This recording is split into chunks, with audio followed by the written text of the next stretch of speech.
You are Locked On Rays, your daily Tampa Bay Rays podcast, part of the Locked On Podcast Network, your team every day. Welcome into another episode of the Locked On Rays podcast, part of the Locked On Podcast Network. I'm your host, Ulysses Zambrano. Thanks for making Locked On Rays your first listen every day. And remember, Locked On Rays is free and available on all platforms, including YouTube, at Locked On Rays. I am joined today by none other than 6'8", long-haired strikeout machine, Austin Vernon. Austin, thank you so much for taking the time. How are you doing today? For sure. Thanks for having me. I'm doing pretty good. Went to the beach a little bit today. Chilled out. You know, it's our off day, so it's pretty nice. Ooh, okay. So are you a surfer guy? Nah. Honestly, not the biggest beach guy, but a couple of the teammates wanted to go, so I was like, oh, let's go. I don't know, there's something about the sand, you know, I like getting sandy. Yeah, I've never understood the whole sand. It gets everywhere. It's really uncomfortable, but the ocean sounds nice, but it's the sand that really gets to me. Exactly. Yeah. It's relaxing. It's just, I feel like it's the sand after the part, like after you get wet, and then like you gotta get through all the sand, and you're like, ah. It's a mess. It's a mess. Also, I gotta, before we get to talking about baseball, now you got me on this whole beach thing. Are you a music guy during the beach, or are you more of a let's listen to nature? Oh, not music for sure. Yeah, definitely. Yeah, okay. Always gotta have a speaker with me if I'm going to the beach. Ooh, what do you blast? Today we just listen to country music, but I mean, I listen to just about everything for the most part. I mean, from like alternative to rap to country. So okay. I got you. Okay, well, let's get started. Okay, so for folks that don't know, which I don't know how they would, you are the Rays minor league pitcher for the month of May. And for those that don't know the shiny numbers that you have, let's say it. 20 and a third innings pitched, .44 ERA, 34 strikeouts, a .74 whip, and the most astonishing thing for me, you faced 76 batters, Austin, and you allowed 0 home runs. What clicked during that month of May? Fastball command? Was it better pitch mix, better scouting reports, more sleep? What was it? Honestly, everything was just working from the fastball to the curveball, slider, changeup. I mean, everything was there. I could throw it whenever I wanted, wherever I wanted, sorta. I mean, like as I've been working with my pitching coaches and whatnot, like in bullpens, I've gotten like a better idea of like how to throw a pitch like a certain way, and like how to keep it in the zone and whatnot, and then make it expand whenever I get ahead in the count, and to make it maybe a pitch a little bit bigger, a little bit better. But really, it's just basically getting a feel for all my pitches. I'm finally like getting comfortable with all of them. You mentioned the home run thing. Now I can't stop giving up a home run trend right now. I giving up one in my last 3 outings. I've given up 1 run, and it's been a home run every time. So. It's a regression to the mean. No, but it really astonished me when I saw that 0. Now, you talk about your pitch mix, and you mentioned the fastball, the curveball, the changeup, the slider. How would you rank those pitches for you right now? I mean, is there something that you feel more comfortable in? Is the slider going to be your put-away pitch? How do you rank them right now? I'd honestly say fastball, curveball, changeup all are like on the same level. They all like fastball can play when I'm ahead in the count. Slider can play ahead in the count. Changeup can play ahead in the count. Curveball I use every now and then. I'll be like, hey, I do have this pitch too. But that's not like one of my go-to pitches, if that makes sense. But those 3, I feel like they sort of play at any time. And that's just been one thing that's helped me more and more is like in the past, I wouldn't be willing to throw a changeup to a righty or a slider to a lefty. I'd usually go like, just mixing a curveball every now and then to them. But yeah, now I've gotten a better feel with all those pitches, and I've got comfortable with throwing them whenever I want. So I feel like that's been like the biggest thing that's helped me is being able to throw all my pitches to whether it's a righty or a lefty instead of like being limited to what side of the plate the hitter was on. Yeah, because your splits are not, very big one way or the other. They're pretty even. Now, you talk about comfortability with those pitches. Was that your biggest goal for 2022? Get comfortable throwing all of those pitches at any count, no matter the side of the batter? I'd say for sure, yeah, that was one of my biggest goals. I'd say also like just having command in general of like fastball. I mean, honestly, all my pitches, but fastball in particular, because I mean that sets up the at bat. If I can first pitch fastball, or even off speed, doesn't matter. Like just being able to like throw something over for a strike to start a hitter off. I mean, that puts me in the best possibility to get the hitter out if I'm starting them off with a strike, because then they're like, oh, what is he going to throw next? And then it's sort of like I could throw anything.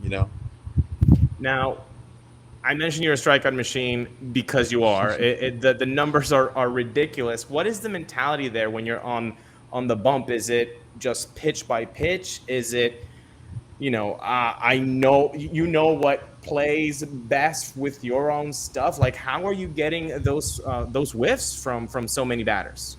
Honestly, I just attack the hitters, honestly, and I'm just going after them full throttle. And I just let my stuff play. Like, I know what works in certain counts. I know when I can throw what and what I should throw to certain hitters. And we don't even do scouting reports, honestly. Like, I haven't seen a scouting report at all this whole year. And I'd rather not. I mean, even in college, I was the same way. Like, they gave me the option to, like, have a scouting report. I never really looked at it. I don't know. I just go out there and I feel like I know what works for me. And I'm going to pitch to my abilities rather than pitch into someone else's disadvantages, if that makes sense. Like, yeah, okay, like this hitter might not be able to hit a slider or say a curveball. But curveball's not my best pitch. Why am I going to throw a curveball to him if I know, like, that's not my best off-speed pitch, I'd rather attack him with a slider or something like that, which has similar movement but not as much depth. So that's sort of just my mindset. I pitch it with what with what I know that's, like, good. I use that, and I'm like, okay, I'm gonna attack the hitter because I'm giving them my best, and if they beat me, they beat me, So you're going after conviction, throwing the pitch with the biggest conviction rather than what is their weakness. Exactly. Okay, that makes sense. Now, do you see that at any point changing and you being a little bit more open to scouting reports, or is that just a personal thing that you've kind of carried on with you now for years? I mean, that's just like there's how it's sort of been. I mean, I'm completely open to like scout reports and whatnot. We just haven't personally had any here. Like, I mean, like if we like asked, I'm assuming like we definitely probably could get one or something like that on hitters. But I mean, there's so much movement, people going up and down and whatnot. It's like sort of even hard to get a scouting report on like a team or whatnot. I feel like deeper in the year, like that can't come into play where it's like, okay, this is the fourth time they're seeing you, fifth time they're seeing you. Like, let's see like what their weaknesses have been against you, and then you sort of attack the hitter with that. But yeah, I mean, I just feel like to an extent, like I know what works for me and I know what's on that day. So like, like one pitch could be like someone's weakness, but if that pitch isn't on for me that day and I can't throw it where I need to, then I can end up getting hurt because of that. So I mean, I just pitch to what I know like works best for me. So you talk about what you know is best for you. What about your battery mate? What about that catcher relationship?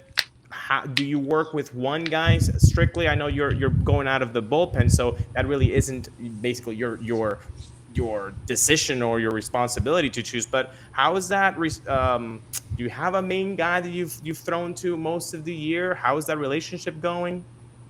I honestly haven't thrown to like the same guy every time. I've thrown to every catcher we've had. And honestly, it's just getting comfortable with them. Like you trust them. As we play games, they learn what works for you and like what pitch, the way you like to like attack hitters, whether it's a righty or a lefty, like how you like to attack them early in the count and whatnot. They sort of pick up on that. So I think that's very helpful too, because I mean, obviously with this pitch clock, like you don't have a ton of time to sit here and shake off, especially with someone on base and be like, no, I don't want that, because then you have to step off and that's one pickoff. You say you get into another thing where you're like, oh, I'm trying to shake off again. You have to step off again. That's two. You do it again. That's a balk. Or unless you pick off the runner, which at that point you cannot even be trying to pick off the runner. You're over here just trying to like figure out signs. So I think it's huge that they like really pick up quickly on like what we like to throw in certain counts. For instance, like Kenny Piper, we were in down east. He just got here, and he caught me. Lyon, he was out with like a sickness, so he had to miss 2 days until we got his COVID results back. So we were like down to one catcher, and he came in and he had to catch me, and I mean, he did great, and it was the first time he had ever caught me, and he just like picked up quick on like what I like to throw him. Actually, no, it was this Tuesday. My bad, because I threw Tuesday and Sunday this week, so it wasn't down east. It was here.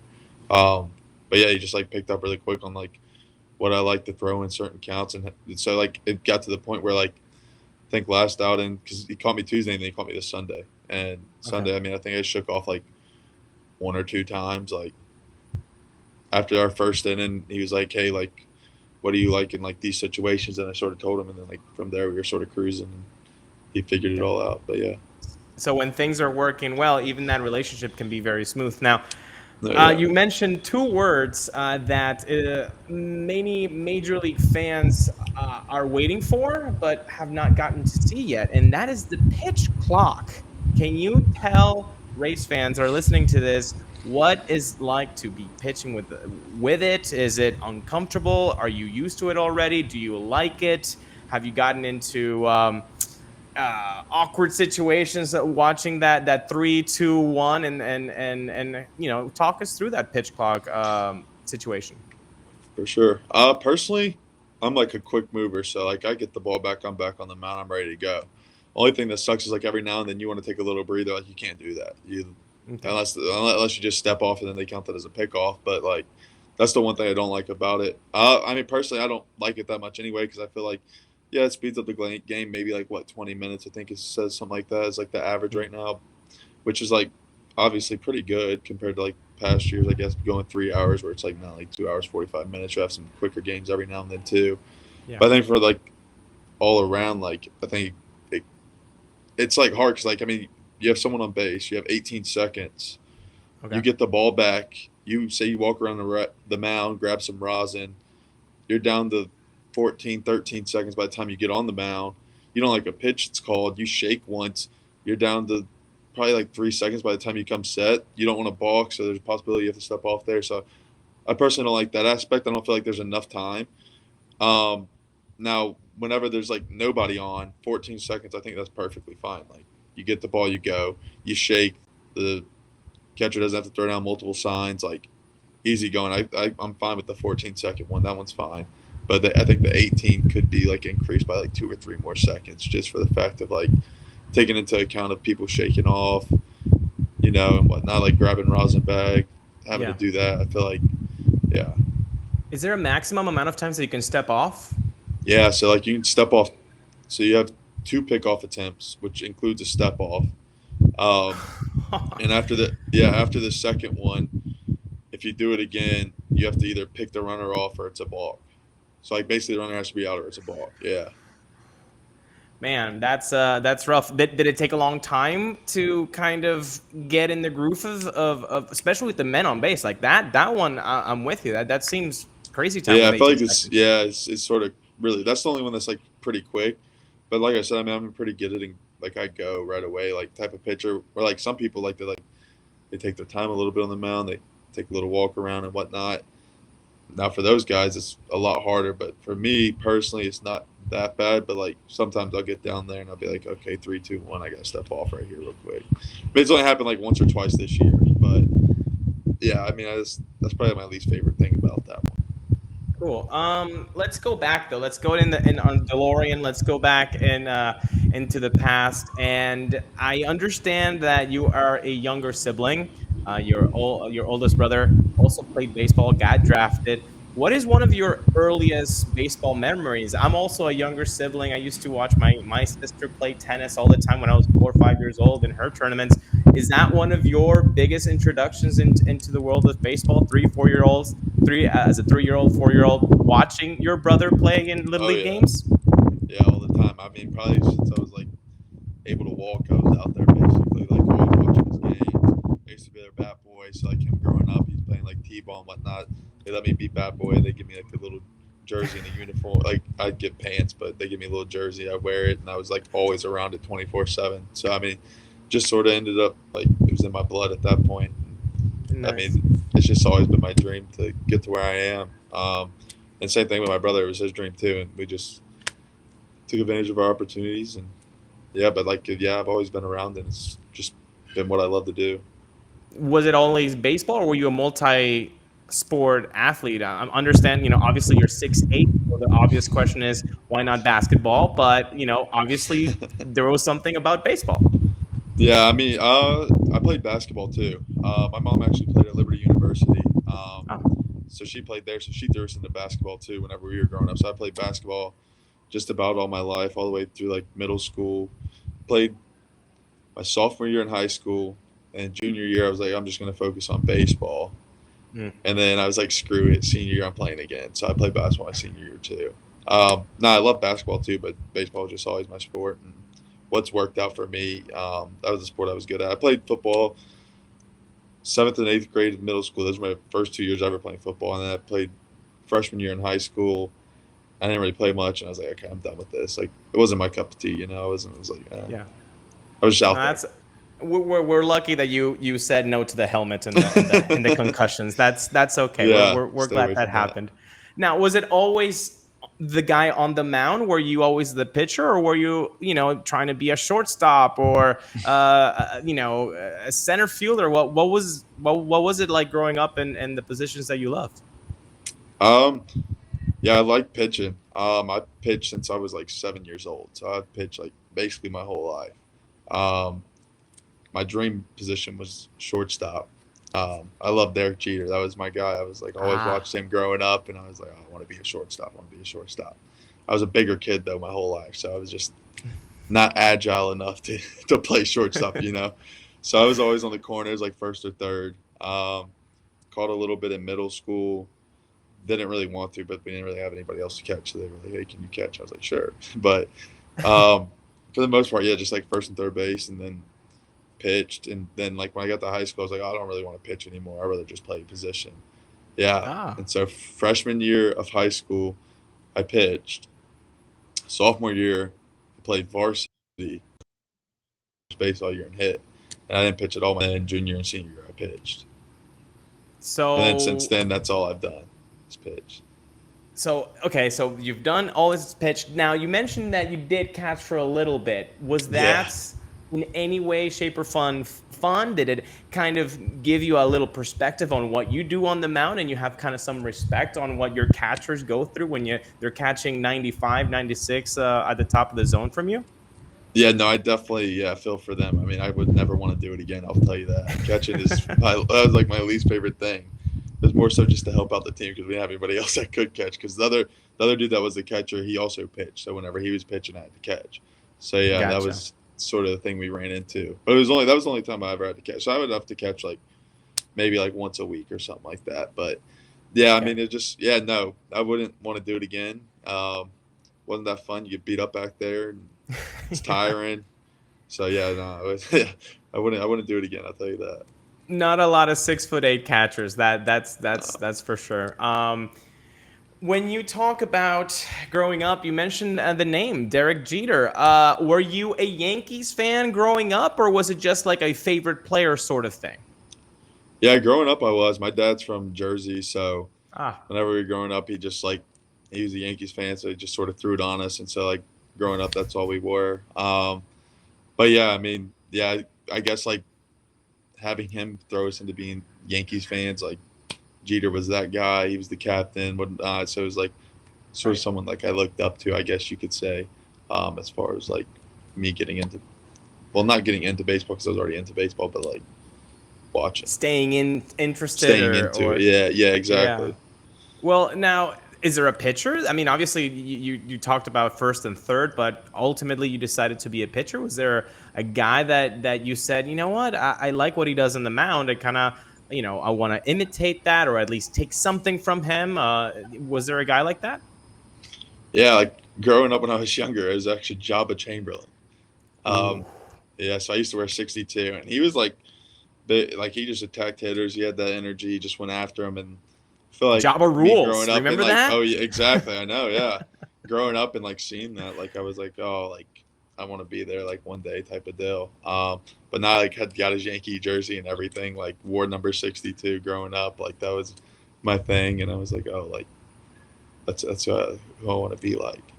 Now, which I feel like it's an odd one, sort of. Like that's an odd person. I've been all the pictures like growing up, I probably have seen like for it to be him, pretty odd. I wouldn't have guessed Jabba Chamberlain in the first 50 guesses. I don't think anybody would have. So it's a good pick. That's a good pick. That means you're unique. I like that. Now, then after that, you get into the NCCU program. You are the third MLB draft selection in the program history. You hold a single game record with 13 strikeouts. I did say you were a strikeout machine. So you also hold the record for a single season strikeouts with 109. And most notably, you threw the first no-hitter in that program. What would you describe that experience of being in that program and the biggest development that you achieved with the Eagles? I'd say the biggest thing that like helped me develop freshman year, get in there. AJ Batista, pitching coach, he helped me a ton mechanically. He was there freshman year, sophomore year. He's tremendous. Helped me a ton.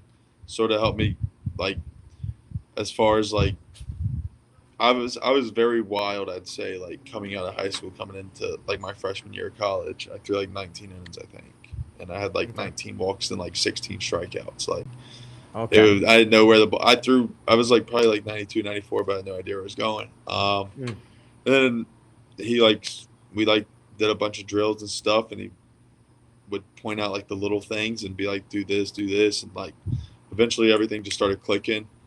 But and that helped him too, because getting stronger and whatnot was big time. Because like I was pretty weak coming into college. Never really, like I said, never really lifted. So getting there, and then like after my sophomore season, or was that no, after my freshman season, went to play summer ball in Wilson Tobbs in the CPL, and I was on a temporary. I threw well. They wanted to keep me. My coach was like, no, because he wanted me to come back and like lift that whole like summer. And so the rest of that summer, I played for like it was like the CVCL, some like little tiny league like in the area. So I did that, and then I trained at our school that whole summer. And I went there like I think it was like 4 or 5 times a week. I think I went there, trained and whatnot, got a lot stronger. Velo jumped that next year. I was like up to 97. And then from there, like I was a big kid then. I was like 300 pounds though. I was like 310. Yeah. Oh wow. Yeah. So I was like 310 coming in. I was still probably 310 by the end of sophomore year. Lost a little bit weight going into junior year. Had surgery junior year. Same year COVID happened. You missed the whole 2020 season, right? Yeah. Had surgery. Came back. Gained a little bit of weight after COVID happened. Back to like 300. Because I got down to like 285, 290-ish. Yeah. Went back up to 300. That's after COVID happened. And then I'd say like December of 20.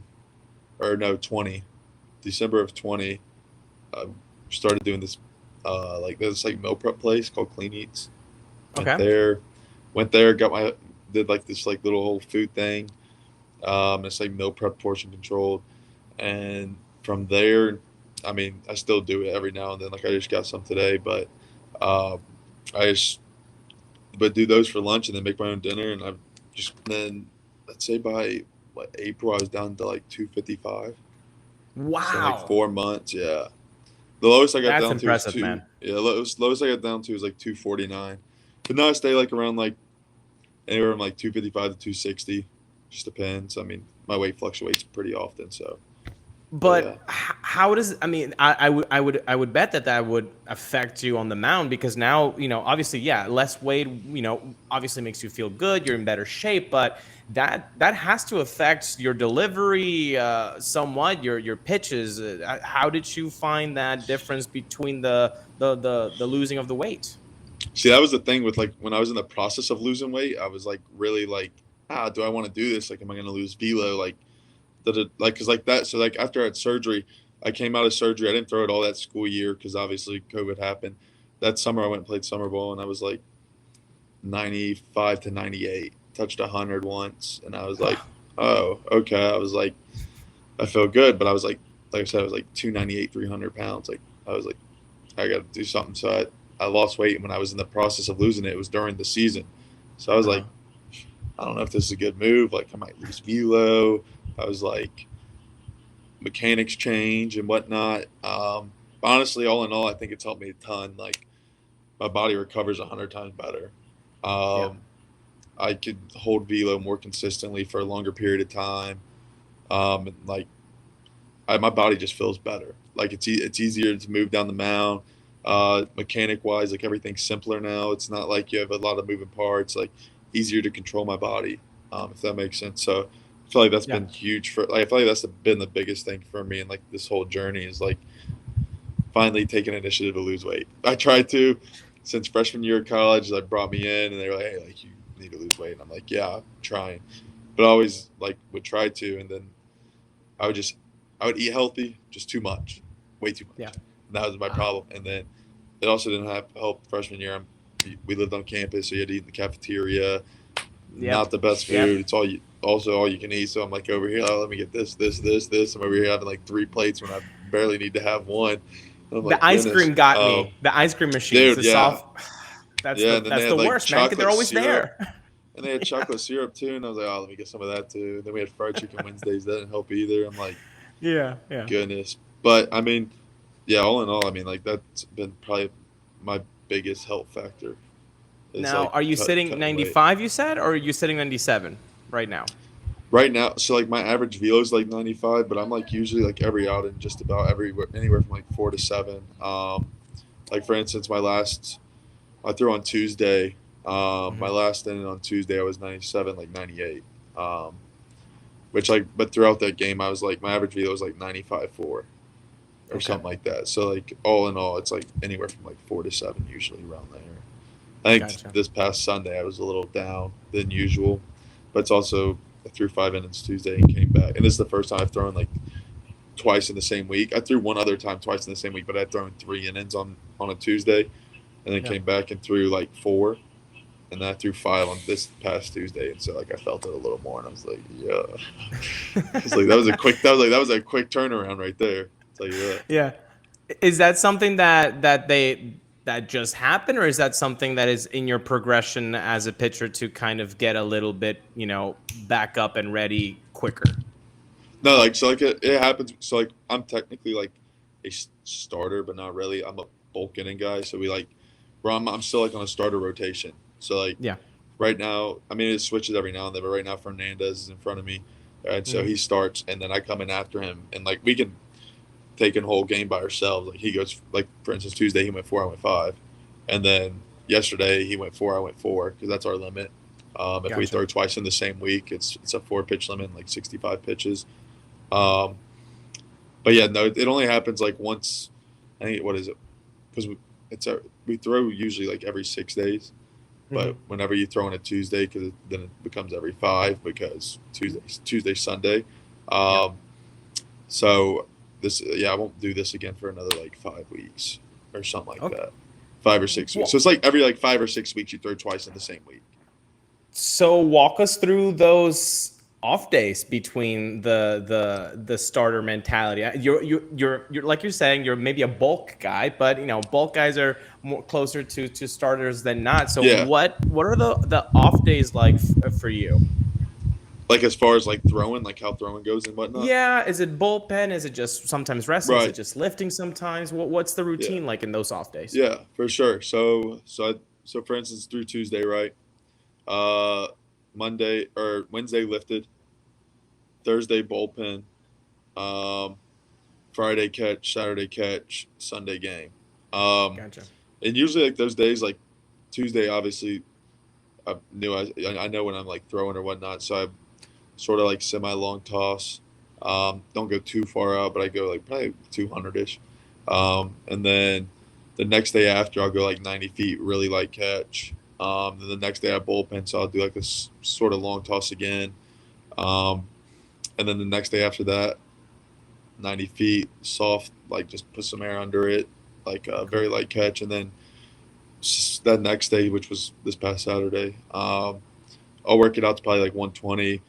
And then like really light going out whenever they're coming in, because usually I like just take the line whenever they're coming in. I'll not put a ton on it because I know I have to throw the next day, but I'll like put on a line at least, throw a couple pitches off speed.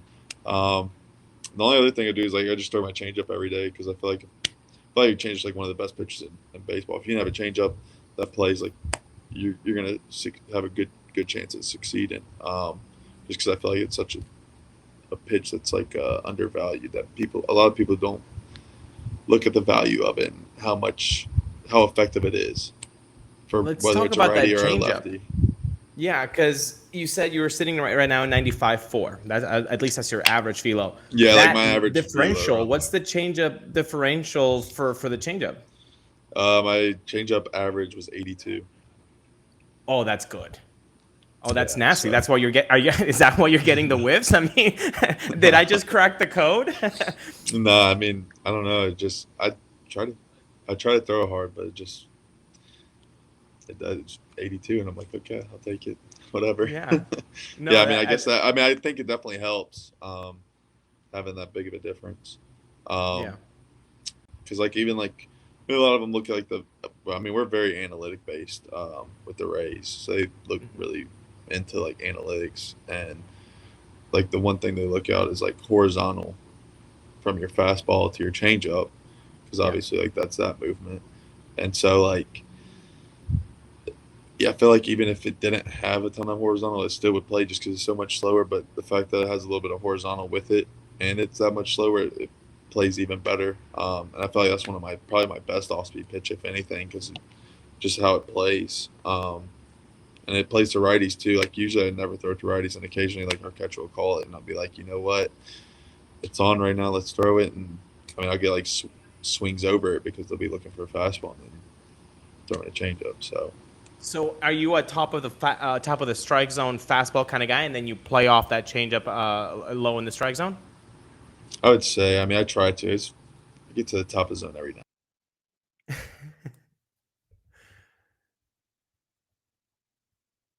So I mean, some of the umpires they don't like calling fastball like anything up. They don't like it. So I mean, it just depends on the umpire too. You have to sort of base how you pitch off of them too, because if they're not going to give it to you, you can't just keep going there. Obviously, you could lower your sights a little bit, but then that also gets borderline middle. So it also depends. So it just depends on like the umpire too. Has that been tough getting to kind of know not only the hitters on the opposing side, but also the home plate umpire and kind of getting to know these guys? I mean, do you know them by name? Do you know how they like to call the strikes? Or is it just kind of like a toss in the air and you're going to kind of know what you're into once you're on the mound? Yeah, it's sort of tossed in the air. Like once I get on the mound, like because we have different umpires all the time, so like you'll sort of figure them out as you're pitching, and you'll be like, okay, they're giving me that or they're not giving me that. And then you just have to make your adjustments based on that. It's sort of just like an in-game type of deal rather than like knowing anything going into it. Gotcha. Now let's talk about the draft memories. I am a sucker for those things. I'm a sucker for, the videos of somebody getting called up to the major leagues. I love those, but I also love the draft day memories. So can you walk us through the days leading up to the draft? What teams were after you that you know that the Rays were going to go after you? Can you walk us through those emotions, and then finally when you got that call? No, for sure. Coming up into the draft, I mean, I sort of had an idea, like, I guess, what teams were sort of after me, because they were talking to my agent and whatnot. So I sort of had an idea of, like, who we were looking to hear from. And then, like, a couple teams, like, had called me, like, the area guys, and were like, hey, like, best of luck. Like, we're going to try to get you, da-da-da-da-da. And honestly, like, the Rays weren't even really on our radar. I hadn't heard from them. I think in the whole college experience I had, I didn't hear from the Rays once ever. Wow. So it was sort of like I was sort of surprised, to say the least, just because I was like, I didn't expect it to be them out of anybody, just because I hadn't heard from them. And then going into the draft that morning, I got like a call from like the Athletics and I want to say the Nationals or something like that. And then going into it, this was on day two. Day two. I got a call in like the fourth round. That was like 3:00 in the afternoon. And I'm like, oh, okay, it's getting real now. And I was like, obviously we didn't take it. They want to like give underslot and whatnot. And we sat there and waited for a while. And we went through like a lot of that. Who were you with? Agent wise? As in like. Oh, who was I with? Oh, so I was with my. So when I got the first call, me and my parents were actually getting lunch. Oh my god! Because I was in the Cape Cod. I played in the Cape before the draft happened, and then when the draft happened, my parents had never been to the Cape, so they wanted to come up. And my host parents, they were my host. Well, they weren't my host parents in 2019, but like I had like got close with them and like kept in contact with them and whatnot. So Mm-hmm. whenever like the draft was coming up, they're like, hey, like we can just have something here, like your parents can come up. So my parents drove up and came to the Cape, and so we went to go get lunch, and that's when that happened. And then that was the first phone call, and then from there on out, it was just like, I guess frustrating because you were just sitting there, and then like my agent called you like, hey, like another team just tried to give you under slot.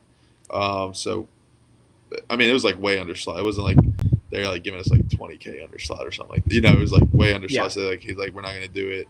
Like I can guarantee you this. Like on day 3, if it gets to day 3, like like I got you. And I was like, because I was confused. I was like, why do we keep turning all this down? I'm like, whatever. Yeah, what was the Is that stress right? and anxiety level like? I mean, is your heart just going bada boom, bada boom, bada boom? I mean, what's going Yeah, on? no, it got to the point where like I was sitting down there with my parents because obviously I wanted to be around my family or whatnot whenever it was happening. But then like it got to the point where like they're like asking me questions, I like getting annoyed. I'm like, all right, I'm out. I was like, so I went up to I just went up to my room and I was like, I'm just gonna go chill up here. I was like, I'll come back Yeah. in a little bit.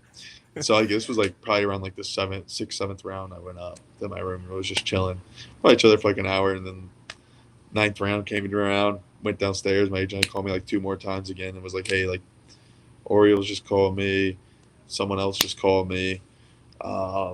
He's like, worst comes to worst, we'll wait till day 3. And like, I was like confused. I was like, why are we like turning this down? Like, Yeah.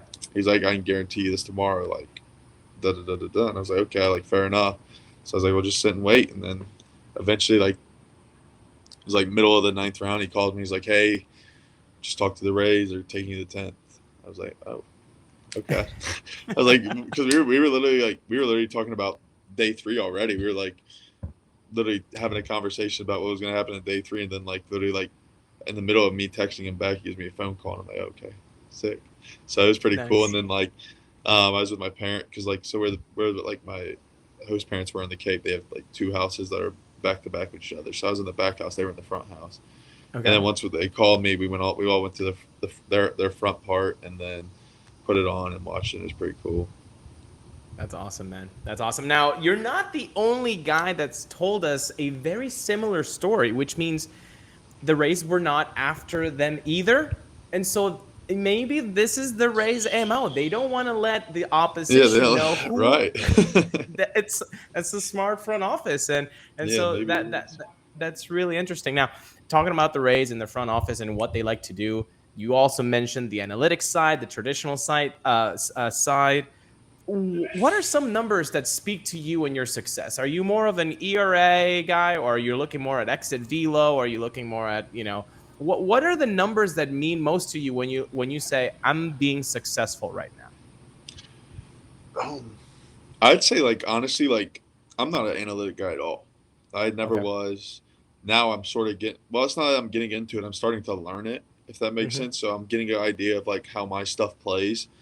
So I feel like whenever I get my like plots back of how my like outing went and whatnot, like looking at those and like seeing what my fastball vertical was, or like my slider horizontal, changeup horizontal, along with the changeup vertical, like make sure I'm killing depth and whatnot. Like looking at that whole aspect of things, I think is like the biggest thing to know. Like, hey, like your stuff plays, and like it just like shows me how my stuff plays too.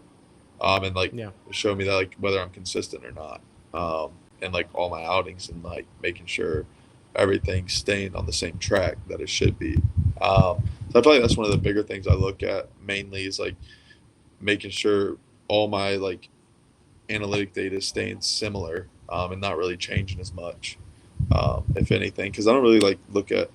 I mean, like ERA and stuff like, yeah, you keep it low, like it helps out and whatnot. But I'm not like a junkie about it. I'm like, oh, like let me go check. Like I care less. It's more so like if I'm getting the job done, like I'm getting the job done, and I'll worry about let the rest of the stuff take care of itself. And what is the vocabulary in the clubhouse? Are guys more talking like ERA? Are guys talking more horizontal break? I mean, what are the words, the buzzing words that go in the clubhouse? So yeah, so like I said, we're like very analytical. So like a lot of us are like working on our pitch craft, if anything, and like talking about like horizontal depth, vertical, like we'll be in there because we have our TrackMan set up in our dugouts during games, and like we'll see someone in like, for instance, we have a couple guys like working on like having like high vertical, and they'll throw like a couple in a row where it's like really like, or their whole outing even. All right, Austin, as you are a professional baseball player, you can kind of, put the curtain back a little and show us what a day in the life is like for a professional baseball player. So tell us, are you an early riser? Are you a coffee drinker? What's your day like when you're going to the ballpark? Oh, I definitely, well, since we got here, our first few games didn't end until like 11 o'clock, so I couldn't go to bed. I didn't go to bed till like 2 or 3, and so now I'm on like a terrible sleep schedule where I don't go to bed till like 3. Straight again. I don't go to bed till like 3 o'clock, and then I usually wake up around like 12:30. And then yeah, I drink coffee every day just about. So I love some coffee. It's my go-to.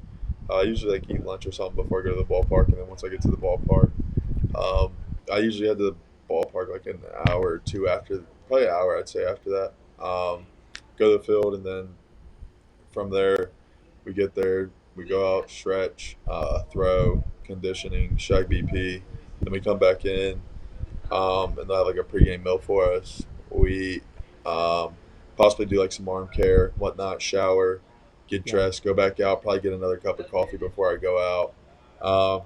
Maybe even take it with me down to the dugout. Probably not Cool. pitching that day, and then game, and then from there go back in, and then they have like a post game meal first to shower and whatnot, and then yeah. But like for the most part, I mean, my day's pretty consistent on waking up around like 12 o'clock. I know that sounds bad, but I feel like the way our schedules are, it's like, I don't know, it's hard to get on a sleep schedule and everything gets all messed up. So like, I guess I'm on a sleep schedule, which is nice.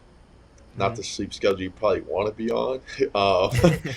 but I'll take it. I mean, it's some sort of sleep schedule, so I'll take it. But yeah, I mean, that's about most of my day. I mean, wake up basically, shower, eat, go to the field, and do the whole 9 yards. Gotcha. Well, now we always like to end these interviews with some rapid fire questions. So let's put you on the hot seat on here, and let's answer a few of them right now. Okay, so rapid fire questions. Here we go. Favorite TV show? Practical Jokers probably. Okay. Funniest teammate? Bobby Seymour. Most Jack Snyder. Maybe. Ooh. Between them, it's a mix. Okay. There can be a tie. That's okay. I love we'll do a soccer, tie. so I love ties. I am okay Yeah. with ties. Yeah. Most athletic teammates besides yourself. Athletic teammate. Mason Hour. Okay. Karaoke go-to song. Ooh, wow. Before he cheats, Carrie Underwood. Maybe. Yeah, Nice. Underrated that's a pick. good one. That's a good one. Friends in Low Places was what I was gonna say, but then I was like, nah, I'd rather go with Before He Cheats. That's a better one. I like that one better. Gotcha. Let's see. Are you the weakest link at trivia or the strongest link at trivia? Probably weakest. I struggle with some. I don't know. I'll be over there. I'll be like, give me some time to think real quick, and I'll be like, no, it's too late. Like, All right. Yeah, wrong person. I mean, it depends. It depends what it's on. We'll put it that way. Okay, let's hear what would be a good trivia, show that you'd be okay with, or a topic that you would kill. A topic. I mean, I feel like I'm pretty good with like sports, but like not like way back in the day sports. Like if they go way back, then I'm probably like screwed. But if they can do like some like 2000 sports, I probably could do pretty decent, I'd say. Okay. Yeah. I feel like the a show I would thrive at, if anything, would probably be what is it? Family Feud. I think I'd do. I feel like something like that I'd do pretty decent, but if you like threw me in like Jeopardy or something, like I'm getting no questions right. Okay, fair enough. For me, it would be the what is. I would always forget the what is or who are. That's out the window. That's ridiculous. Favorite band or artist? Oh my goodness. I know. I can't even think about this off the top of my head, just because I literally like. I was telling you, I listen to like everything, so it's like such a whole. If I had like a go-to, It's supposed to be rapid fire. This isn't much rapid fire right now. Sort of slowing you down. Yeah, it's medium fire. It's okay. We like it Medium fire. anyway. Trying to think about who I listen to the most out of anybody, really. I'd say like Future. Okay. Maybe. Okay. I feel like that's like a maybe, like. I know you're a pitcher, but like you that still came to my got kind of mind. like a walk-up song, right? I mean, do Yeah, you have Travis one? Scott. Yeah, Travis Scott. Don't play. Okay. Yeah, Okay. but I wouldn't say like I like Travis Scott, but I would say he's like my like go-to person. Like I said, I literally like when it's game day, like, I have like a playlist and it has literally everything but like country, but like I like chill music too, like vibey stuff. So like between that rap and like alternative, like those are like what I have going on. Wait, you have It's just like a starter everything. day playlist? Like it's the same one every time? So are you a superstitious guy? I just have like one playlist I always listen to. So that's just like the only playlist I've made like 3 playlists. Probably it's the one playlist I have like all my songs I like really like on. So like I listen to like that. I put all the songs I like. I'll put it on there. But it's not country. Like I have my own like country playlist. But music wise, like stuff I like to like.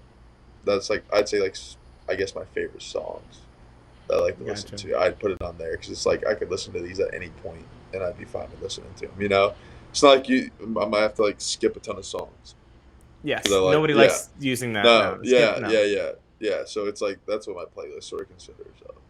Perfect. And last but not least, when you think in your mind's eye of that eventual future MLB debut, besides the Trop, what would be the stadium that you would be on the mound and say, how the bleep am I here right now? This is unbelievable. What would be that stadium for you? Yeah, Yankee Stadium. Yankee Stadium. I mean, just like their fans and everything, they're brutal. So like, if you're playing against them, especially like, I think it'd just be crazy. Like, and they have a good showing of fans every time you play there. Like, it doesn't matter if it's a Tuesday or Saturday. Like, they get fans. So that'd be pretty cool. Like play in front of that for sure. And you know what? Maybe a September call-up, maybe a September playoff chase. All that rowdy crowd, that would be pretty exciting. That'd be crazy. Yeah, exactly. That'd be absurd.